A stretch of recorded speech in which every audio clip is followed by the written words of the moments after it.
ಎಲ್ಲರಿಗೂ ನಮಸ್ಕಾರ. ನನ್ನ ಇಂಟೆನ್ಷನ್ ಈ ಚಾನೆಲ್ನ ಸ್ಟಾರ್ಟ್ ಮಾಡೋದಕ್ಕೆ ಅಂದರೆ ಸಾಧ್ಯ ಆದಷ್ಟು ಕೆಮಿಸ್ಟ್ರಿ ರಿಲೇಟೆಡ್ ಟಾಪಿಕ್ನ ಸಿಂಪಲ್ಲಾಗಿ ಕನ್ನಡದ ಹೇಳುವಂಥ ಪ್ರಯತ್ನ ಮಾಡ್ತಿದ್ದೀನಿ. ಕೆಮಿಸ್ಟ್ರಿ ಇಷ್ಟ ಇಲ್ದಿರೋ ಕೆಮಿಸ್ಟ್ರಿ ಕಡೆಗೆ ಸೆಳೆಯುವಂಥ ಪ್ರಯತ್ನನ ನನ್ನ ಚಾನಲಲ್ಲಿ ಮಾಡ್ತಾಯಿದ್ದೀನಿ. ಪರ್ಟಿಕ್ಯುಲರ್ಲಿ ಕನ್ನಡ ಮೀಡಿಯಂ ಹುಡುಗರಿಗೆ, ರೂರಲ್ ಹುಡುಗರಿಗೆ ಹೆಲ್ಪ್ ಆಗಲಿ ಅಂತ ಕೆಮಿಸ್ಟ್ರಿನ ಕನ್ನಡದಲ್ಲಿ ಹೇಳುವಂಥ ಪ್ರಯತ್ನ ನಾನು ನನ್ನ ಚಾನಲ್ ಮುಖಾಂತರ ಮಾಡ್ತಾಯಿದ್ದೀನಿ. ನೀವೇನಾದರೂ ರಾಣಿ ಚೆನ್ನಮ್ಮ ಯೂನಿವರ್ಸಿಟಿನಲ್ಲಿ ಓದ್ತಾ ಇದ್ದೀರಾ, ಫೈನಲ್ ಇಯರಲ್ಲಿ ಇದ್ದೀರಾ, 6 ಸೆಮ್ಮಲ್ಲಿ 2 ಪೇಪರ್ ಬರುತ್ತೆ, ಪೇಪರ್ 1 ಆ್ಯಂಡ್ ಪೇಪರ್ 2 ಅಂತ. ಪೇಪರ್ 1ನಲ್ಲಿ ಮತ್ತೆ 4 ಯೂನಿಟ್ ಇದೆ, 3ನೇ ಯೂನಿಟಲ್ಲಿ ಫೋಟೋ ಕೆಮಿಸ್ಟ್ರಿ ಅಂತ ಬರುತ್ತೆ. ಅದರದ್ದು ವೀಡಿಯೋಸ್ ಇವತ್ತು ಅಪ್ಲೋಡ್ ಮಾಡೋಣ ಅಂತ ಅಂದ್ಕೊಳ್ತಾ ಇದ್ದೀನಿ. ಇವತ್ತಿನ ವೀಡಿಯೋದಲ್ಲಿ absorbance, transmittance, Beer Lambert's law and its limitations ಅದನ್ನು ಇನ್ ಡೀಟೇಲ್ ಆಗಿ ಹೇಳೋಣ ಅಂತ ಅಂದ್ಕೊಳ್ತಾ ಇದ್ದೀನಿ. ನಿಮ್ಮ ಸಿಲೆಬಸ್ ಪ್ರಕಾರ ಈ ಥರ ಇದೆ, ನಿಮ್ಮ ಸಿಲೆಬಸ್ ಯೂನಿವರ್ಸಿಟಿ ಕೊಟ್ಟಿರೋದು. ಸೊ ಅದರ ಪ್ರಕಾರ ನಾನು ವೀಡಿಯೋಸ್ನ ಮಾಡ್ತಾ ಹೋಗ್ತೀನಿ. ಸೊ ಇದ್ರ ಪ್ರಕಾರ ನನಗೆ ಒಟ್ಟು 6 ವೀಡಿಯೋ ಮಾಡ್ತೀನಿ. ಅದಾದಮೇಲೆ ಪ್ರೀವಿಯಸ್ ಇಯರ್ ಕ್ವಶನ್ ಪೇಪರ್ದು ನಾನು ಸಾಲ್ವ್ ಮಾಡ್ತೀನಿ. ಸೊ ನೀವೇನಾದರೂ ನನ್ನ ಚಾನಲ್ ವೀಡಿಯೋಸ್ನ ನೋಡಬೇಕು ಅಂತಂದರೆ ಫಸ್ಟು ಸಬ್ಸ್ಕ್ರೈಬ್ ಮಾಡಿಕೊಂಡು ಪ್ಲೇ ಲಿಸ್ಟಿಗೆ ಹೋಗಿ NEP, BSc, RCU 6 sem paper 1 or paper 2 ಅಂತ ಕೊಟ್ಟರೆ ನಾನು ಇದುವರೆಗೂ ಅಪ್ಲೋಡ್ ಮಾಡಿರೋ ವೀಡಿಯೋಗಳೆಲ್ಲ ನಿಮಗೆ ಒಂದೇ ಕಡೆಗೆ ಸಿಗ್ತಾ ಹೋಗುತ್ತೆ. ಸೊ ಅದಕ್ಕಿಂತ ಮುಂಚೆ ಫೋಟೋ ಕೆಮಿಕಲ್ ರಿಯಾಕ್ಷನ್ಸ್ ಅಂದ್ರೇನು, ಅಥವಾ ಡಾರ್ಕ್ ರಿಯಾಕ್ಷನ್ಸ್ ಅಂದ್ರೇನು, ಥರ್ಮಲ್ ರಿಯಾಕ್ಷನ್ಸ್ ಅಂದ್ರೇನು ನಿಮ್ಗೆ ಗೊತ್ತಿರಬೇಕಾಗತ್ತೆ. ಸೊ ಯೂಶಲಿ ಆರ್ಡಿನರಿ ರಿಯಾಕ್ಷನ್ಸ್ ನಾವೇನು ಮಾಡ್ತೀವಿ, ಯೂಸಿಂಗ್ ಎ ಹೀಟ್ ಎನರ್ಜಿ ರಿಯಾಕ್ಷನ್ಸ್ನ ಮಾಡ್ತೀವಿ. We are going to heat that particular reactants to a particular temperature and boil ಆಗುತ್ತೆ, ರಿಯಾಕ್ಷನ್ಸ್ ಆಗುತ್ತೆ. Actually when increase the temperature ಏನಾಗುತ್ತೆ ಅಂದರೆ molecules will get energized and molecular collision ಜಾಸ್ತಿ ಆಗುತ್ತೆ. Effective collusion ಜಾಸ್ತಿ ಆದಂಗೆ ರಿಯಾಕ್ಷನ್ಸು ಫಾಸ್ಟಾಗಿ ಆಗುತ್ತೆ. ಹಾಗಾಗಿ ಅಂಥ ರಿಯಾಕ್ಷನ್ಸ್ಗೆ ನಾವು ಥರ್ಮಲ್ ರಿಯಾಕ್ಷನ್ಸ್ ಅಥವಾ ಡಾರ್ಕ್ ರಿಯಾಕ್ಷನ್ಸ್ ಅಂತ ಹೇಳ್ತೀವಿ. The reaction that takes place in the absence of light ಇಲ್ದಲೇ ಆಗುವಂಥದ್ದು. ಅಂಥ ರಿಯಾಕ್ಷನ್ಸ್ಗೆ ನಾವೇನಂತ ಕರಿತೀವಿ, ಡಾರ್ಕ್ ರಿಯಾಕ್ಷನ್ಸ್ ಅಥವಾ ಥರ್ಮಲ್ ರಿಯಾಕ್ಷನ್ಸ್ ಅಂತೀವಿ. ಅದನ್ನು ನಾವು ಈಗ ಮೆಟಲ್ ಯಾವುದೋ ಒಂದು ಹೀಟ್ ಮಾಡೋದಿರ್ಬೋದು, ಅಥವಾ ಫಾರ್ಮೇಷನ್ ಆಫ್ ಅಮೋನಿಯಾ ಆಗಿರ್ಬೋದು, ಫಾರ್ಮೇಷನ್ ಆಫ್ ಹೈಡ್ರೋಜನ್ ಅಯೋಡೈಡ್ ಆಗಿರ್ಬೋದು, ಡಿಕಂಪೋಸಿಷನ್ ಆಫ್ PCl5 ಆಗಿರ್ಬೋದು. ಇದರಲ್ಲೆಲ್ಲ ನಾವೇನು ಮಾಡ್ತಾ ಇದ್ದೀವಿ ಅಂತಂದರೆ ಟೆಂಪ್ರೇಚರ್ನ ಯೂಸ್ ಮಾಡ್ತೀವಿ, ಹೀಟ್ ಎನರ್ಜಿನ ಯೂಸ್ ಮಾಡಿಕೊಂಡು ರಿಯಾಕ್ಷನ್ಸ್ನ ಮಾಡ್ತೀವಿ. ಅಂಥ ರಿಯಾಕ್ಷನ್ಸ್ಗೆ ನಾವೇನಂತ ಕರಿತೀವಿ, ಡಾರ್ಕ್ ಅಥವಾ ಥರ್ಮಲ್ ರಿಯಾಕ್ಷನ್ಸ್ ಅಂತ ಕರಿತೀವಿ. ಅದಕ್ಕೆ ಎಕ್ಸಾಕ್ಟ್ಲಿ ಆಪೋಸಿಟ್ ಆಗಿರುವಂಥದ್ದು, ಇನ್ the absence of temperature but we are going to do the reaction in presence of light. ಅಂಥ ರಿಯಾಕ್ಷನ್ಸ್ಗೆ ನಾವು photochemical reaction using a photoelectric energy, using the light energy we are going to do the chemical reaction. ಅಂಥ ರಿಯಾಕ್ಷನ್ಸ್ಗೆ ನಾವೇನಂತ ಕರಿತೀವಿ, photochemical reaction, ನೇಮೆಲ್ಲ ಇದೆ. So we are going to use the energy, photo means energy, light ರೇಡಿಯೇಷನ್ಸ್ನ use ಮಾಡಿಕೊಂಡು, light ಎನರ್ಜಿನ use ಮಾಡಿಕೊಂಡು ನಾವೇನು ಮಾಡ್ತೀವಿ, we are going to do the reaction. ಅಂಥ ರಿಯಾಕ್ಷನ್ಸ್ಗೆ ನಾವೇನಂತ ಕರಿತೀವಿ, ಫೋಟೋ ಕೆಮಿಕಲ್ ರಿಯಾಕ್ಷನ್ಸ್ ಅಂತ ಹೇಳ್ತೀವಿ.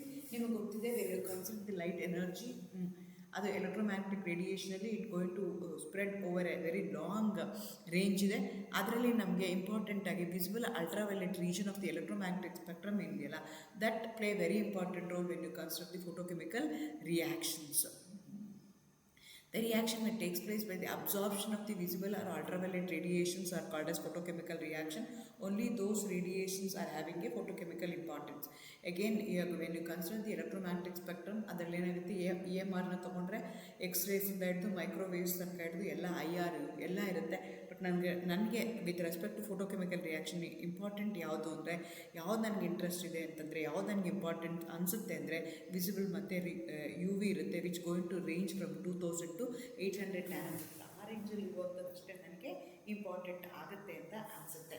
ಸೊ ಎಕ್ಸಾಂಪಲ್ ತೊಗೊಳ್ಳೋದಾದರೆ dissociation of HBr, photocatalytic reactions, even photosynthesis an example for photochemical reaction. ಅದೇ ಥರ ರಿಅರೇಂಜ್ಮೆಂಟ್ ಇರ್ಬೋದು, ಕಾಂಬಿನೇಷನ್ ಇರ್ಬೋದು, ಡಿಕಂಪೋಸಿಷನ್ ರಿಯಾಕ್ಷನ್ಸ್ ಆಗಿರ್ಬೋದು. ಈ ರೀತಿಯಾಗಿ ಬೇರೆ ಬೇರೆ ರಿಯಾಕ್ಷನ್ಸ್ ಆಗುತ್ತೆ. They going to absorb the light energy. Once they going to absorb the light energy, because of the light energy they may excite or they may undergo different types of reactions and the molecules will get energized by absorbing the light energy. ಅಂಥ ರಿಯಾಕ್ಷನ್ಸ್ಗೆ ನಾವೇನಂತ ಕರಿತೀವಿ, photochemical reactions ಅಂತ ಹೇಳ್ತೀವಿ. The branch of chemistry which going to deals about the photochemical reaction, ಅದಕ್ಕೆ photochemistry ಅಂತ ಹೇಳ್ತಾರೆ. Photochemical reaction ನಮ್ಮ ಮುಂಚೆನೇ ಹೇಳ್ದಂಗೆ ಆಕ್ಸಿಡೇಷನ್ ಇರ್ಬೋದು, ರಿಡಕ್ಷನ್ ಇರ್ಬೋದು, ಡಿಕಂಪೋಸಿಷನ್ ಇರ್ಬೋದು, ಹೈಡ್ರಾಲಿಸಿಸ್ ಇರ್ಬೋದು, ಪಾಲಿಮರೈಸೇಷನ್ ಆಗಿರ್ಬೋದು. The most important photochemical reaction ಯಾವುದು ಅಂದರೆ ಫೋಟೋಸಿಂಥಸಿಸ್ ಮತ್ತು ಫೋಟೋಗ್ರಫಿ ಇರ್ಬೋದು. They going to observe the molecules will going to observe the UV visible radiationsನ ಅಬ್ಸರ್ವ್ ಮಾಡ್ಕೊಳ್ಳುತ್ತೆ. ಎನರ್ಜಿ ಅಬ್ಸರ್ವ್ ಮಾಡ್ಕೊಂಡಿದ್ದ ತಕ್ಷಣ ಏನಾಗುತ್ತೆ, they going to jump from one energy level to another energy level, molecular excitation ಆಗುತ್ತೆ. Because of that the molecules will get energy, ಆ light energy ಬರುತ್ತೆ. Because of that the reaction proceeds, ಅಂಥದಕ್ಕೆ ನಾವು photochemical reactions ಅಂತ ಹೇಳ್ತೀವಿ. Photochemical reactions ಮತ್ತು thermal reactions ಡಿಫ್ರೆನ್ಸಸ್ನ ನೋಡೋದಾದರೆ, the as a name indicates photochemical reaction takes place by the absorption of UV visible radiation. Thermal reaction are taking place by the absorption of heat energy. Temperature ಕೊಡಬೇಕಾಗತ್ತೆ. Photochemical reactions are highly sensitive, thermal reactions are not sensitive. Again, G is negative in case of photochemical reaction. G may be positive or negative depending upon the temperature that we are using for the chemical reaction. G is called as energy ಏನಿದೆ ಅಂತ ನಾವು consider ಮಾಡುವಂಥದ್ದು. ಅದೇ ಥರ activation energies wastefully employed, because ನನಗೆ ಇಲ್ಲಿ activation energy ಬೇಕಾಗಲ್ಲ. When you consider the thermal reaction, collision theory ಬರುತ್ತೆ. ಕೊಲ್ಯೂಷನ್ ಅದು ಎಫೆಕ್ಟಿವ್ ಕೊಲ್ಯೂಷನ್ ಆಗೋದಕ್ಕೋಸ್ಕರ ಆಕ್ಟಿವೇಶನ್ ಎನರ್ಜಿ ಬೇಕಾಗುತ್ತೆ, ನನಗೆ ಫುಲ್ ಯುಟಿಲೈಸ್ ಆಗುತ್ತೆ. ವೇರಾಸ್ ಫೋಟೋಕೆಮಿಕಲ್ ರಿಯಾಕ್ಷನ್ಸಲ್ಲಿ ಆಕ್ಟಿವೇಶನ್ ಎನರ್ಜಿ ನನಗೆ ಅಷ್ಟೇ ಯೂಸ್ ಆಗಲ್ಲ, ವೇಸ್ಟೇ ಆಗಿಬಿಡುತ್ತೆ. So increase in temperature will going to increase the rate of the reaction in case of thermal reaction, that does not takes place in the case of photochemical reactions. ಅದೇ ಥರ ಈಗ ಯಾವುದೋ ಒಂದು ಮೆಟೀರಿಯಲ್ ಇದೆ, ಆ ಮೆಟೀರಿಯಲ್ ಮೇಲೆ ಯಾವುದೋ ಒಂದು ಸಬ್ಸ್ಟೆನ್ಸ್ ಇದೆ, ಆ ಸಬ್ಸ್ಟೆನ್ಸ್ ಮೆಟೀರಿಯಲ್ ಮೇಲೆ ಏನು ಮಾಡ್ತಾ ಇದ್ದೀನಿ ನಾನು, ರೇಡಿಯೇಷನ್ನ ಬಿಡ್ತಾ ಇದ್ದೀನಿ. ಆ ರೇಡಿಯೇಷನ್ನ ಬಿಡ್ತೀವಲ್ಲ, part of the radiant radiation ಅಥವಾ ಇನ್ಸಿಡೆಂಟ್ ರೇಡಿಯೇಷನ್ ಏನಿದೆಯಲ್ಲ, ಅಬ್ಸಾರ್ಬ್ ಆಗುತ್ತಲ್ಲ, ಅದು ಏನಾಗುತ್ತೆ ಅಂತಂದರೆ ಆ ಮಾಲಿಕ್ಯೂಲ್ಸ್ ಎಲ್ಲನೂ ಅಂದರೆ ಅಬ್ಸರ್ವ್ ಮಾಡ್ಕೋಬೋದು, ಇಲ್ಲಾಂದರೆ ಸ್ಕ್ಯಾಟರ್ ಆಗ್ಬೋದು, ಇಲ್ಲಾಂದರೆ ಟ್ರಾನ್ಸ್ಮಿಟ್ ಆಗ್ಬೋದು. ಈಗ ಯಾವುದೋ ಒಂದು ಮೆಟೀರಿಯಲ್ನ ತೊಗೊಂಡಿದ್ದೀನಿ, ಆ ಮೆಟೀರಿಯಲ್ ಮೇಲೆ ಏನು ಮಾಡ್ತಾ ಇದ್ದೀನಿ ನಾನು, UV ವಿಸಿಬಲ್ ರೇಡಿಯೇಷನ್ಸ್ನ ಹಾಕ್ತಾ ಇದ್ದೀನಿ, ಲೈಟ್ ಎನರ್ಜಿನ ಅದ್ರ ಮೇಲೆ ಬೀಳಿಸ್ತಾ ಇದ್ದೀನಿ. ಆ ಲೈಟ್ ಎನರ್ಜಿ ಬಿದ್ದಾಗ ಆ ಮಾಲಿಕ್ಯೂಲ್ ಯಾವ ಥರ ರಿಯಾಕ್ಟ್ ಮಾಡ್ಬೋದು ಅಂತಂದರೆ, ಅದೇನಾಗ್ಬೋದು, ರಿಫ್ಲೆಕ್ಷನ್ ಆಗ್ಬೋದು, ಅಬ್ಸಾರ್ಬ್ ಆಗ್ಬೋದು, ಟ್ರಾನ್ಸ್ಮಿಟ್ ಆಗ್ಬೋದು, ಅಥವಾ ಸ್ಕ್ಯಾಟರ್ ಆಗ್ಬೋದು. These are the 4 different possibilities R possible. ಅಂದರೆ ಆ ಮೆಟೀರಿಯಲ್ ಏನು ಮಾಡ್ಬೋದು, ಅಷ್ಟು ಎನರ್ಜಿನ ತೊಗೊಳ್ದಲ್ಲ ಅಷ್ಟು ಎನರ್ಜಿನೂ ಅದು ರಿಜೆಕ್ಟ್ ಮಾಡಿಬಿಡ್ಬೋದು. ಅದಕ್ಕೆ ರಿಫ್ಲೆಕ್ಷನ್ ಅಂತ ಹೇಳ್ತೀವಿ, ಅಥವಾ ಇಂಟರ್ಫರೆನ್ಸ್ ಲಾಸಸ್ ಅಂತ ಹೇಳ್ತೀವಿ. ಅದು ವಾಪಸ್ ಬಂದುಬಿಡುತ್ತೆ. ಅಥವಾ ನಿಮ್ಮ ಮಾಲಿಕ್ಯೂಲ್ ಏನು ಮಾಡುತ್ತೆ ಅಂತಂದರೆ, ಅಬ್ಸಾರ್ವ್ ಮಾಡ್ಕೊಳ್ಳುತ್ತೆ, ಪೂರ್ತಿ ಕಂಪ್ಲೀಟ್ಲಿ ಮಾಡ್ಕೊಳ್ಳಲ್ಲ, ಪಾರ್ಷಿಯಲಿ ಅಬ್ಸಾರ್ವ್ ಮಾಡಿಕೊಂಡು ಮಿಕ್ಕಿದ್ದೇನು ಮಾಡುತ್ತೆ, ಬಿಡುತ್ತೆ ಹೊರಗಡೆಗೆ. ಬಿಡೋದಕ್ಕೆ ಏನಂತ ಕರಿತೀವಿ, ಟ್ರಾನ್ಸ್ಮಿಟ್ ಅಂತ ಹೇಳ್ತೀವಿ. ಅಬ್ಸಾರ್ವ್ ಮಾಡ್ಕೊಳ್ಳೋದಕ್ಕೆ ಅಬ್ಸಾರ್ಬೆನ್ಸ್ ಅಂತ, ಅಬ್ಸಾರ್ಬ್ಡ್ ಅಂತ.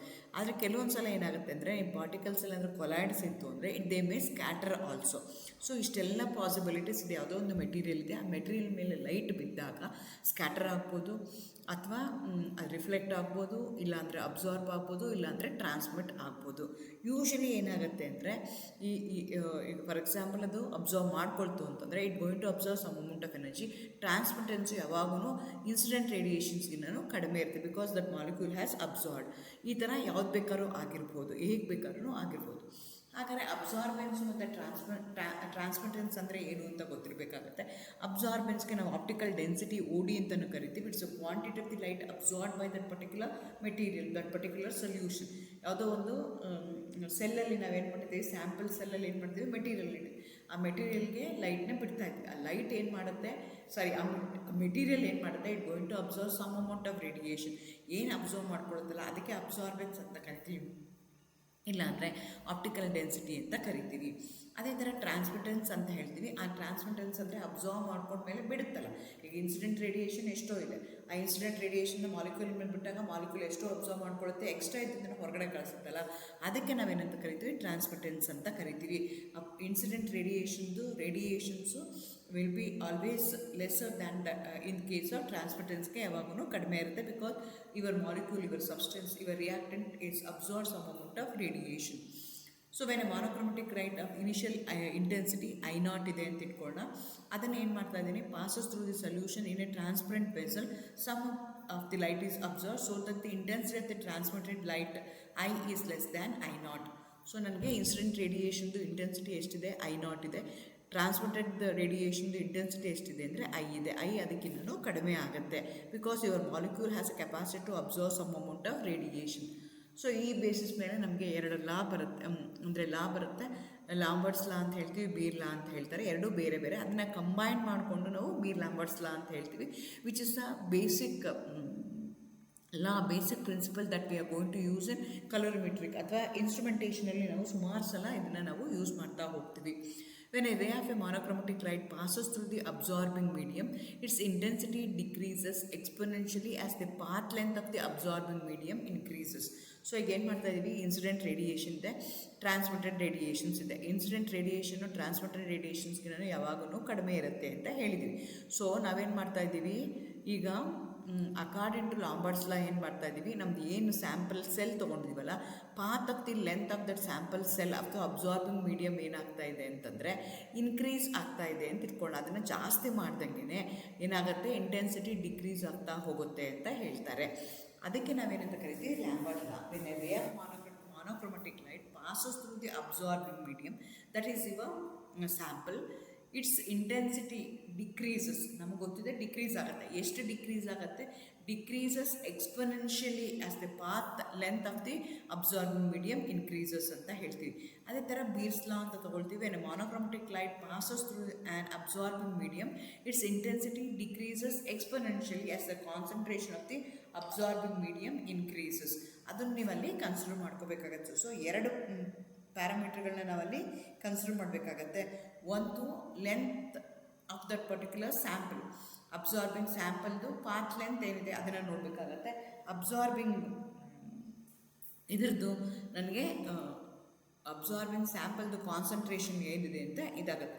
ಬಟ್ ಡಿಕ್ರೀಸ್ ಆಗುತ್ತೆ. ಹೇಗೆ ಡಿಕ್ರೀಸ್ ಆಗುತ್ತೆ, ಎಕ್ಸ್ಪೊನೆನ್ಷಿಯಲಿ ಡಿಕ್ರೀಸ್ ಆಗುತ್ತೆ. Exponentially as the path length increase ಆಗ್ಬೋದು, ಕಾನ್ಸಂಟ್ರೇಷನ್ ಇನ್ಕ್ರೀಸ್ ಆದಂಗೆ exponentially incident light of the transmitted light ಯಾವಾಗೂ ಕಡಿಮೆ ಆಗ್ತಾ ಹೋಗುತ್ತೆ ಅಂತ ಹೇಳ್ತೀವಿ. ಇವೆರಡೂ ಸೇರಿ ಮಾಡೋ ಅಂಥದಕ್ಕೆ ನಾವು ಬೀರ್-ಲ್ಯಾಂಬರ್ಟ್ ಲಾ ಅಂತ ಹೇಳ್ತೀವಿ. The decrease in intensity of the light with the thickness of the absorbing medium at any point is directly proportional to the intensity of the light ಅಂತ ನಾವು ಕನ್ಸಿಡರ್ ಮಾಡ್ಕೊಳ್ತೀವಿ. ಸೊ ಇವೆರಡೂ ಕಂಬೈನ್ ಮಾಡಿಕೊಂಡ್ರೆ beer-Lambert ಲಾ ಬರುತ್ತೆ. That is absorbance or optical density is directly proportional to the concentration of the solution. It is directly proportional to the path length of the sample medium that we have taken. Or absorbance A is equal to log of I by I naught ಅಂತ ಹೇಳ್ತೀವಿ, ಅಥವಾ which is equal to epsilon C into L ಅಂತ ಹೇಳ್ತೀವಿ. C is the concentration, L is the length of that particular path length ಎಷ್ಟಿದೆ, ಸೆಲ್ದು length ಎಷ್ಟಿದೆ ಅಂತ it's expressed in centimeter. ಕಾನ್ಸಂಟ್ರೇಷನ್ನ mole per ಲೀಟ್ರಲ್ಲಿ ಎಕ್ಸ್ಪ್ಲೈನ್ ಮಾಡ್ತೀವಿ. ಅದೇ ಥರ ಮೋಲಾರ್ ಅಬ್ಸಾರ್ಪ್ಷನ್ ಕೋಎಫಿಷಿಯೆಂಟ್ ಅಂತ ಹೇಳ್ತೀವಿ, ವಿಚ್ ಇಸ್ ದಿ ಅಂದರೆ A is directly proportional to the concentration. ಆ ಪ್ರಪೋರ್ಷನಾಲಿಟಿ ಕಾನ್ಸ್ಟೆಂಟ್ಗೆ ನಾವೇನಂತ ಕರಿತೀವಿ, ಮೋಲಾರ್ ಅಬ್ಸಾರ್ಬೆನ್ಸ್ ಕೋಎಫಿಷಿಯೆಂಟ್ ಅಂತ ಹೇಳ್ತೀವಿ. ಸೊ ಇದಕ್ಕೆ ನಾವೇನಂತ ಕರಿತೀವಿ, ಬೀರ್-ಲ್ಯಾಂಬರ್ಟ್ಸ್ ಲಾ ಅಂತ ಹೇಳ್ತೀವಿ. ಬೀರ್-ಲ್ಯಾಂಬರ್ಟ್ಸ್ ಲಾ ಏನು ಹೇಳುತ್ತೆ, when you consider the intensity of the incident light exponentially decreases as the path length and the concentration of the sample increases ಅಂತ ಹೇಳುತ್ತೆ. ಆ ಎರಡೂ ಕಂಬೈನ್ ಮಾಡ್ಕೊಳ್ಳೋದಕ್ಕೆ ಮ್ಯಾಥಮೆಟಿಕಲ್ ಎಕ್ಸ್ಪ್ರೆಷನ್ ಏನು ಹೇಳ್ತೀವಿ ಅಂದರೆ A is equal to log I by I naught which is equal to epsilon C into L ಅಂತ ಕೇಳ್ತೀವಿ. ಕೆಲವು ಸಲ ಕೇಳ್ತಾರೆ give the mathematical expression of Beer Lambert's law ಅಂತ. A is equal to log of I by I naught which is equal to epsilon C into L ಅಂತ ಹೇಳಬೇಕು. Where I is the intensity of the transmitted light, I naught is the intensity of the incident light, epsilon ಅಂತಂದರೆ molar coefficient, absorption coefficient ಅಂತ ಕರಿತೀವಿ. C ಅಂದರೆ concentration, L ಅಂದರೆ length of that particular sample ಸೆಲ್ದು ಅದ್ರದ್ದು ಮೇಲೆ ಆಗುತ್ತೆ. So source ಇದೆ, ಅದನ್ನು ಮಾನೋಕ್ರೊಮ್ಯಾಟರ್ ಹಾಕ್ತೀವಿ. ಯೂಶ್ವಲಿ ಮಾನೋಕ್ರೊಮ್ಯಾಟರ್ ಯಾವಾಗಲೂ ನಿಮಗೆ ಹೈಡ್ರೋಜನ್ ಡಿಸ್ಚಾರ್ಜ್ ಲ್ಯಾಂಪ್ ಇರುತ್ತೆ, ಇಲ್ಲಾಂದರೆ ಟಂಗ್ಸ್ಟನ್ ಇರುತ್ತೆ. ದಟ್ ವೆನ್ ಮೇಡ್ ಟು ಅದನ್ನು ಮಾನೋಕ್ರೊಮ್ಯಾಟರ್ ಅಂದರೆ ಈಗ ನಿಮ್ಗೆ when you consider the source it going to orient in all directions. ಅದನ್ನು ನಾವೇನು ಮಾಡ್ತಾಯಿದ್ದೀವಿ, ಮಾನೋಕ್ರೊಮ್ಯಾಟರ್ನ ಯೂಸ್ ಮಾಡಿ ಪ್ಲೇನ್ ಪೋಲರೈಸ್ಡ್ ಲೈಟ್ನ ಮಾಡ್ಕೊಳ್ತೀವಿ. It's going to orient in only one direction. ಅದನ್ನು ನಿಮ್ಮ ಸ್ಯಾಂಪಲ್ ಮೇಲೆ ಬಿಟ್ಟಾಗ ಸೆಲ್ಲಲ್ಲಿ ಏನಾಗುತ್ತೆ, ಐ ನಾಟ್ಗಿನ ಐ ಯಾವಾಗಲೂ ಏನಾಗಿರುತ್ತೆ, ಕಡಿಮೆ ಆಗಿರುತ್ತೆ. ಎಷ್ಟು ಕಡಿಮೆ ಆಗಿದೆ ಅಂತ ನಾವು ಯಾವುದ್ರ ಮೇಲೆ ಡಿಪೆಂಡ್ ಆಗುತ್ತೆ ಅಂದರೆ depending upon the constituent present in that particular sample. ಆ ಸ್ಯಾಂಪಲಲ್ಲಿ ಏನಿದೆ ಅನ್ನೋದ್ರ ಮೇಲೆ ಆಗುತ್ತೆ. ಅದನ್ನು ಯೂಸಿಂಗ್ ಎ ಡಿಟೆಕ್ಟರ್ ನಾವು ಐಡೆಂಟಿಫೈ ಮಾಡ್ತೀವಿ. ಸೊ ನನಗೆ ಈಗ ಅಬ್ಸಾರ್ಬೆನ್ಸ್ ವರ್ಸಸ್ ಕಾನ್ಸಂಟ್ರೇಷನ್ ಏನು ಮಾಡಬೇಕು, ಪ್ಲಾಟ್ ಮಾಡಿದಾಗ according to this rule Beer Lambert's law ಪ್ರಕಾರ ಎಕ್ಸ್ಪೊನೆನ್ಷಿಯಲಿ ಇನ್ಕ್ರೀಸ್ ಆಗಬೇಕು ಅಂತ ಹೇಳ್ತಾರೆ. So you are going to get a straight line which going to pass through the origin ಆಗುತ್ತೆ. ಅಬ್ಸಾರ್ಬೆನ್ಸ್ ಏನಾಗ್ತಾ ಹೋಗುತ್ತೆ, ಇನ್ಕ್ರೀಸ್ ಆಗ್ತಾ ಹೋಗುತ್ತೆ as a concentration increases which is exponentially ಏನಾಗಬೇಕು, ಕಾನ್ಸಂಟ್ರೇಷನ್ನು ಅಬ್ಸಾರ್ಬೆನ್ಸ್ ಏನಾಗಬೇಕು, ಇನ್ಕ್ರೀಸ್ ಆಗಬೇಕು with a decrease in concentration or with increase in concentration ಅಂತ ಹೇಳ್ತೀವಿ. ಆವಾಗ ನಿಮಗೆ we are going to get a graph which passes through the straight line which passes through the origin ಆಗಬೇಕು. ಅದಕ್ಕೆ ಡಿವಿಯೇಟ್ ಆಯಿತು ಅಂದರೆ, ಆ ಥರ ಬರಲಿಲ್ಲ ಅಂತಂದರೆ ಅದಕ್ಕೆ ನಾವೇನಂತ ಕರಿತೀವಿ, ಬೀರ್ ಲಾಂಬರ್ಟ್ಸ್ ಲಾ ಡಿವಿಯೇಷನ್ಸ್ ಅಂತ ಕರಿತೀವಿ. Actually Beer Lambert's law is universally accepted relationship which helps in calculating the concentration of the absorbing species from the measured absorbed values. ಈ ಫೋಟೋಕೆಮಿಕಲ್ ರಿಯಾಕ್ಷನ್ಸ್ ಅಂತ ಕನ್ಸಿಡರ್ ಮಾಡಿಕೊಂಡ್ರೆ, ಆ ಫೋಟೋಕೆಮಿಕಲ್ ರಿಯಾಕ್ಷನ್ಸಲ್ಲಿ ನಮ್ಗೆ ಏನಾಗುತ್ತೆ ಅಂದರೆ I is always less than that of the I ಅಂತ ಹೇಳ್ತೀವಿ. ಏನಿರುತ್ತೆ, it going to give me the relationship between the incident and the transmitted ರೇಡಿಯೇಷನ್ಸ್ಗೆ ಅದ್ರ ಮೇಲೆ ರಿಲೇಷನ್ಶಿಪ್ ಬಗ್ಗೆ ಹೇಳುತ್ತೆ. Under ideal condition absorbance versus concentration plot a straight line passing through the origin. ನನಗೆ ಯಾವಾಗೂ ಐಡಿಯಲ್ ಕಂಡೀಷನ್ಲಿ ಅದು 100% ಒಬೇ ಮಾಡ್ತಿದೆ ಅಂತಂದರೆ, ಅಬ್ಸಾರ್ಬೆನ್ಸ್ ವರ್ಸಸ್ ಕಾನ್ಸಂಟ್ರೇಷನ್ ನನ್ನ ಗ್ರಾಫ್ನ ಪ್ಲಾಟ್ ಮಾಡಿದ್ರೆ I am going to get a straight line which going to pass through the origin. But under real ಸಿಚುಯೇಷನ್ಸಲ್ಲಿ ಆ ಥರ ಆಗಲ್ಲ. ಅದೇನಾಗ್ಬೋದು ಅಂದರೆ ಕರ್ವೇಚರ್ ಬರುತ್ತೆ. ಅಂದರೆ ಕಾನ್ಸಂಟ್ರೇಷನ್ಗಿನ ಬಿಯಾಂಡ್ ಪರ್ಟಿಕ್ಯುಲರ್ ಇದಾಗಿದ್ದ ತಕ್ಷಣ, ಕಾನ್ಸಂಟ್ರೇಷನ್ ಆಗಿದ ತಕ್ಷಣ ಅದು ಡಿವಿಯೇಟ್ ಆಗಿಬಿಡುತ್ತೆ. ಐದರ್ ನೆಗೆಟಿವ್ ಡಿವಿಯೇಷನ್ ಆಗ್ಬೋದು, ಇಲ್ಲಾಂದರೆ ಪಾಸಿಟಿವ್ ಡಿವಿಯೇಷನ್ ಆಗ್ಬೋದು.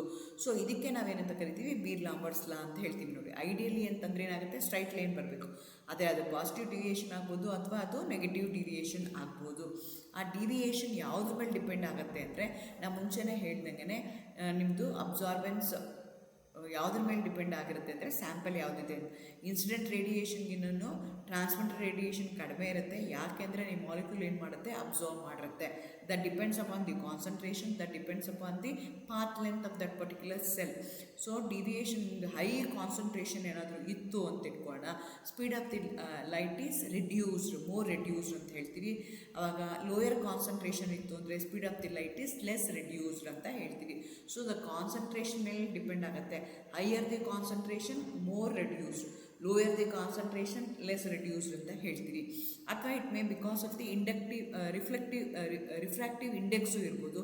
Refractive index is equal to V medium divide by V vacuum ಅಂತ ಹೇಳ್ತೀವಿ.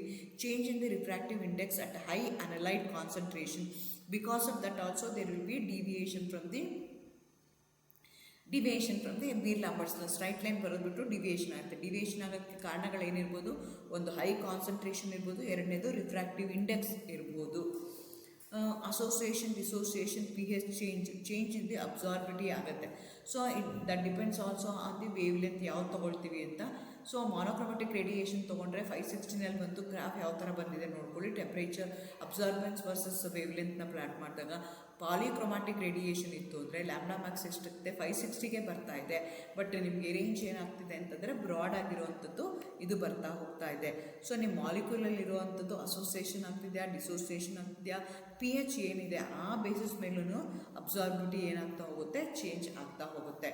Limitations of Beer Lambert's law ಏನು ಅಂತಂದರೆ, ನಾವೇನು ಮಾಡಬೇಕು, linearity of the Beer Lambert's law is limited by chemical and instrumental factors ಅಂತ ಹೇಳ್ತಾರೆ. So linearity change ಆಗುತ್ತೆ. ಯಾಕೆ ಚೇಂಜ್ ಆಗುತ್ತೆ ಅಂದರೆ, because of the high concentration. ಆ ಸ್ಕ್ಯಾಟ್ರಿಂಗ್ ಆಫ್ ದಿ ಲೈಟ್ ಆಗೋದು, ಬಿಗಿನಿಂಗಲ್ಲೇ ಹೇಳಿದೆ, ಲೈಟ್ ಅಬ್ಸರ್ವ್ ಮಾಡ್ಕೋಬೋದು, ಟ್ರಾನ್ಸ್ಮಿಟ್ ಮಾಡ್ಬೋದು, ರಿಫ್ಲೆಕ್ಟ್ ಮಾಡ್ಬೋದು. ಇಲ್ಲ ಅಂತಂದರೆ ನಿಮ್ಮ ಸ್ಯಾಂಪಲಲ್ಲಿ ಏನಾದರೂ ಟರ್ಬಿಡಿಟಿ ಇತ್ತು, ಕೊಲಾಯ್ಡಲ್ ಫಾರ್ಮೇಷನ್ ಆಗ್ತಾಯಿತ್ತು, ಇದು ಸ್ಕ್ಯಾಟ್ರಿಂಗ್ ಆಫ್ ದಿ ಲೈಟ್ ಆದಾಗಲೂ ನಮಗೆ ಸ್ಟ್ರೈಟ್ ಲೈನ್ ಬರದಲ್ಲಿ ಚೇಂಜ್ ಆಗ್ಬೋದು. ಅಥವಾ ಫ್ಲೋರೆಸೆನ್ಸ್, ಫಾಸ್ಫೋರೆಸೆನ್ಸ್ ಅಂತ ಬರುತ್ತೆ, ಮುಂದೆ ಹೇಳ್ತೀನಿ ಅದೇನು ಅಂತ. ಅದಕ್ಕೂ ಆ ಕಾರಣಕ್ಕೂ there will be deviation from the either positive deviation or negative deviation from the straight line ಆಗುತ್ತೆ. ಅಥವಾ ರಿಫ್ರಾಕ್ಟಿವ್ ಇಂಡೆಕ್ಸ್ ಆಗ್ಬೋದು, shift in chemical equilibrium as a function of concentration ಆಗ್ಬೋದು, ನಾನ್ ಮಾನೋಕ್ರೋಮ್ಯಾಟಿಕ್ ರೇಡಿಯೇಷನ್ ನಾವು ಯೂಸ್ ಮಾಡ್ತಾ ಇರ್ಬೋದು, straight light use ಮಾಡ್ಬೋದು. These are the limitations of Beer Lambert's law. Beer Lambert's law 100% obey ಮಾಡಬೇಕು. I should get a straight line passing through the origin when I plot the concentration versus wave ಲೆಂತ್ನ consider ಮಾಡಿಕೊಂಡ್ರೆ ಅದು ಆಗಬೇಕು ಅಂತಂದರೆ straight ಲೈನೇ ಬರಬೇಕು ಅಂತ. ಆಗಲಿಲ್ಲ ಅಂತಂದರೆ ಯಾಕೆ ಆಗಲ್ಲ ಅಂದರೆ, because of concentration, high concentration ಇರ್ಬೋದು, ಅಥವಾ ಬಿಕಾಸ್ ಆಫ್ ಸ್ಟ್ರೇರ್ ಲೈಟ್ ಇರ್ಬೋದು, ನಾನ್ ಮಾನೋಕ್ರೋಮ್ಯಾಟಿಕ್ ಲೈಟ್ ಇರ್ಬೋದು. ಅಲ್ಲಿ ನಾನು ಗ್ರಾಫಲ್ಲಿ ತೋರಿಸಿದ್ದೀನಿ ಹೇಗಾಗತ್ತೆ ಅಂತ. ಹೈ ಕಾನ್ಸಂಟ್ರೇಷನ್ ಇರ್ಬೋದು, ಮತ್ತು ಸ್ಕ್ಯಾಟ್ರಿಂಗ್ ಆಫ್ ದಿ ಲೈಟ್ ಆಗ್ಬೋದು, ಫ್ಲೋರೆಸೆನ್ಸ್, ಫಾಸ್ಫೋರೆಸೆನ್ಸ್ ಆಗ್ಬೋದು. These are the limitations of Beer Lambert's law ಅಂತ ಹೇಳ್ತೀವಿ. All the best. Thank you. Good luck.